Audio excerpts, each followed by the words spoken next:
Bienvenue. Aujourd'hui, je vais vous faire une vidéo qui a pour but d'ajouter un connecteur mâle-femelle sur une station de soudage 3 en 1. Tout d'abord, je vais vous faire une présentation du matériel que je vais utiliser. Donc en matériel utilisable, nous avons le soudeur.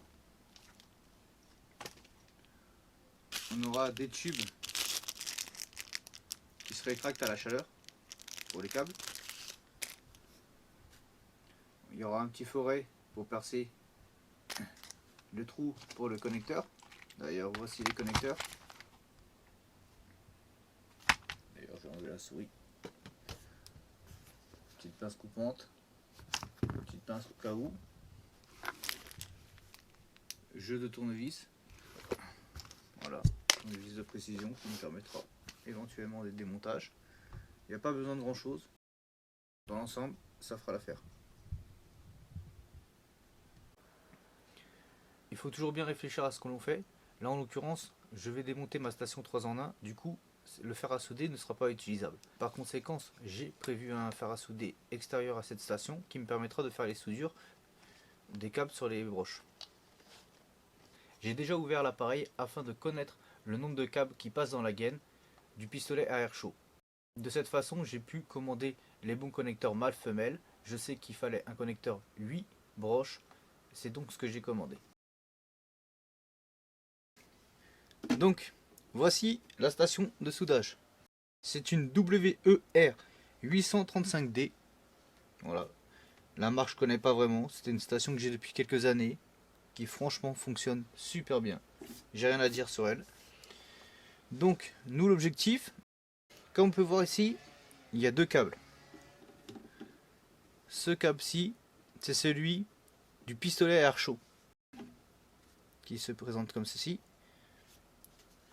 Le souci, comme on peut voir, c'est qu'il ne peut pas se déconnecter. Là, il est fixe. Juste à côté, le deuxième câble du fer à souder, qui lui est retirable via un connecteur. Et là, c'est très pratique, soit pour le changer, ou pour diverses raisons, si on doit ranger tout simplement la station et que les câbles, on n'a pas envie de les avoir. Donc voilà pourquoi je vais ajouter un connecteur ici qui me permettra également de déconnecter le pistolet à air chaud. Alors pour ouvrir la station de soudage, c'est très simple. Hop, 4 vis de ce côté-là.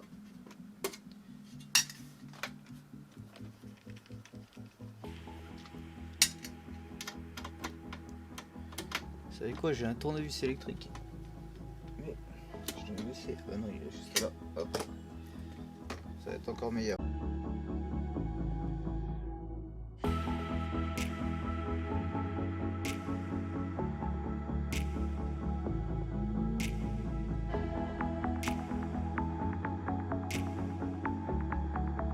Quand on démonte quelque chose, on fait gaffe que ce ne soit pas les mêmes vis. Que ce soit les mêmes vis justement, ou si c'est des vis différentes. Là, bon, en l'occurrence, c'est les mêmes. Sinon, il aurait fallu les trier un petit peu. Donc voilà, l'ouverture très très simple. 8 vis qui tient le tout. Hop, on a accès à la station de soudage. Donc nous, la partie qui nous intéresse, on va faire un petit zoom. Hop, hop, hop, hop. Voilà. C'est ce câble là. Donc tout d'abord, moi,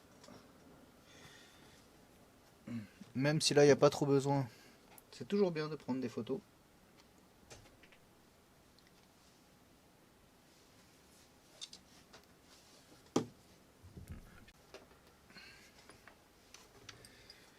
Et nous, ce qu'on va faire, c'est qu'on va commencer à couper. Donc là, il faut bien réfléchir. On ne coupe pas n'importe comment. Le mieux, c'est de couper ici. Hop, voilà. Comme ça, en coupant à cet endroit-là, j'ai récupéré toute cette longueur de câble. on voit très bien qu'ils vont aller facilement jusqu'à mon connecteur ici. Chaque câble a une couleur différente, hein, donc ce sera très facile de les reconnecter.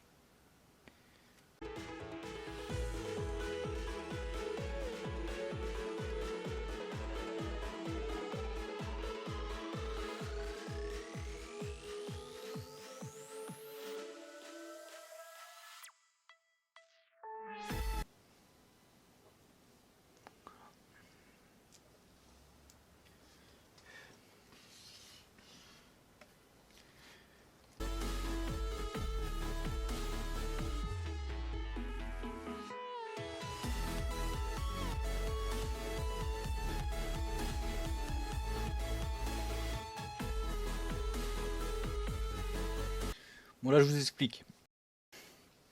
Très clairement, on voit que le trou du câble est plus gros que ce que je pensais.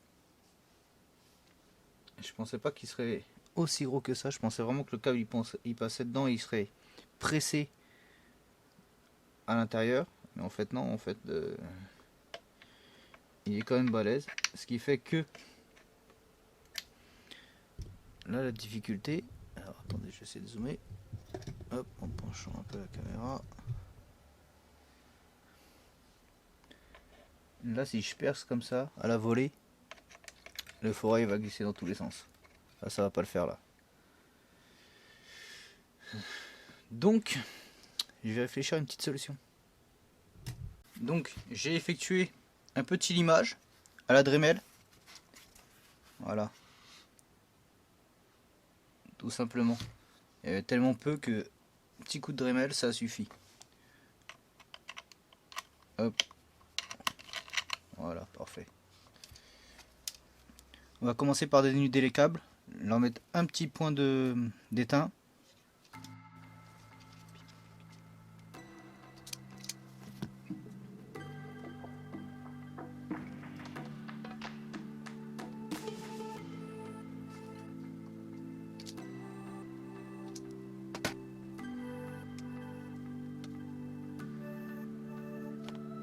On va commencer par la partie femelle qui va sur l'appareil. J'en avais déjà enlevé un. Hop. Donc nous, l'objectif, ce qu'il faut pas se tromper, c'est que hop, si on soude avant de le mettre, on pourra plus le mettre après. Donc il faut le rentrer en premier, forcément. Hop.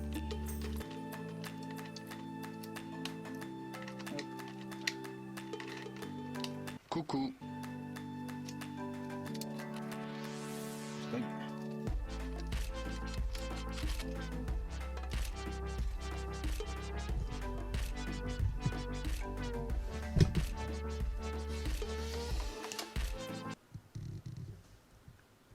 Nous, on ajoute celui-ci, hein. Celui avec 8 broches.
Donc voilà, mes câbles, j'ai mis des points de soudure dessus, sont coupés, soudés. Là, j'ai passé le premier corps dedans, je l'oublie pas, sinon après je pourrais plus le passer. Une fois que j'ai soudé le mal ici, hop, j'ai mon zoom qui repart. Tac, parce que après, lui, il vient se visser dedans, tout simplement.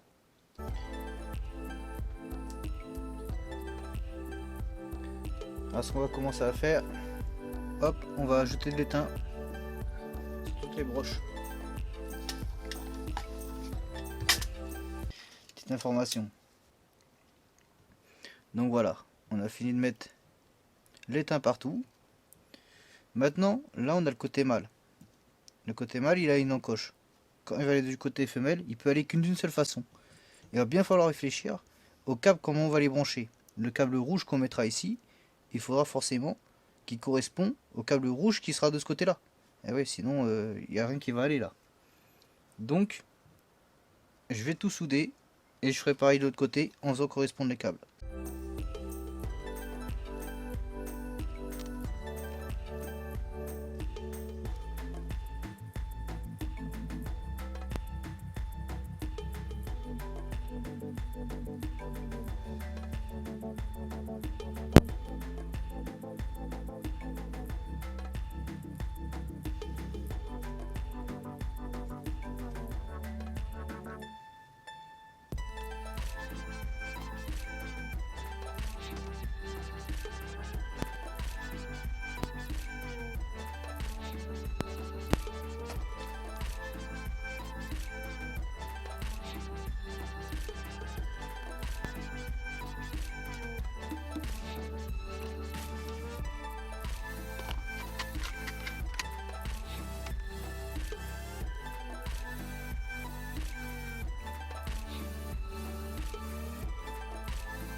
Je fais une pause sur image pour vous expliquer qu'à ce moment-là, j'ai débranché le connecteur du câble afin de le souder à l'extérieur. C'est beaucoup plus simple.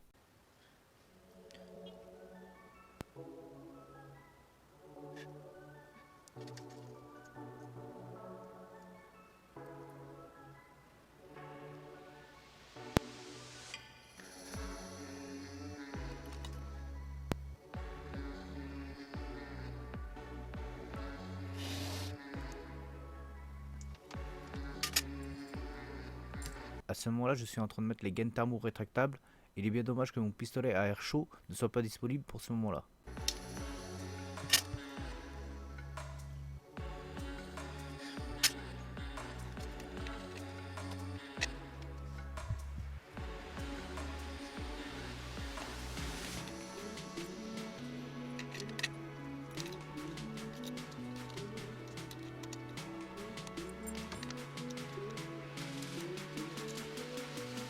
Après avoir reconnecté tous les câbles sur la carte mère, je mets de la colle chaude pour solidifier l'ensemble.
Allez, on va finir le travail. Et pour ce faire, on va lui ajouter ces Serflex.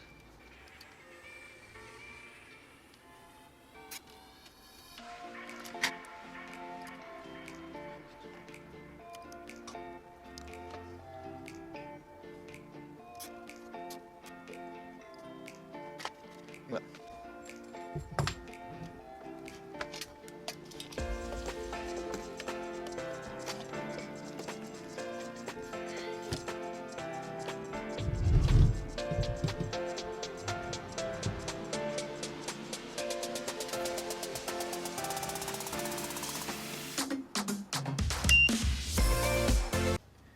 Bon, maintenant qu'on a fini de l'opérer, on va le refermer. Hop, marche arrière.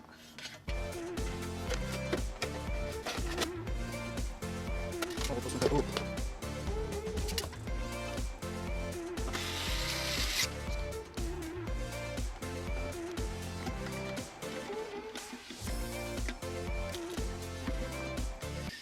Allez, on va tester. Donc le pistolet à air chaud, pour fonctionner, il doit toujours être posé à son emplacement. Avant de l'activer, je fais toujours en sorte de le brancher avant. Voilà, c'est mieux. Hop, bon, ah, tu peux y aller. Hop, on va l'activer. Et c'est bon.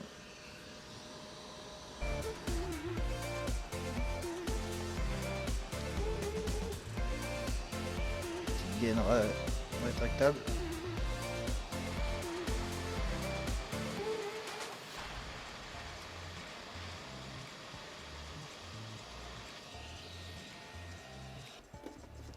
Tout qui souffle.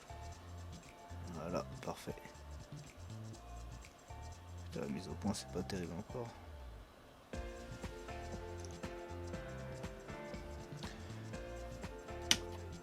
Hop, c'est une réussite. Tout d'abord, merci d'avoir visionné cette vidéo. C'est la toute première vidéo que je tourne. C'est la première fois que j'utilise ce type de caméra. C'est la première fois que je fais du montage. Je pense qu'on voit qu'il y a un peu de stress dans ma façon de faire, mais bon. Concernant la vidéo, il y a quelques points sur lesquels je peux revenir. Par exemple, les angles de vue. J'ai vu que pendant le montage, il y avait des angles de vue qui n'étaient pas idéaux. Souvent on voyait la main. J'aurais pu faire des points de vue en vue de haut qui auraient permis de mieux voir des moments de soudage ou autre. Donc cela sera rectifié dans les prochaines vidéos. Il y a aussi ce que vous n'avez pas vu. Les points de soudage ont été un peu compliqués. Le fait d'utiliser un fer à souder externe à celui de ma station de soudage, vu qu'il n'était pas utilisable, ça a été un petit peu la galère, mais ça a été dans l'ensemble sinon. Je vous remercie d'avoir suivi cette vidéo, n'hésitez pas à me suivre. Le prochain projet concernera une impression 3D. Pour m'aider dans le référencement de la vidéo, un like, un commentaire, et je vous dis à bientôt.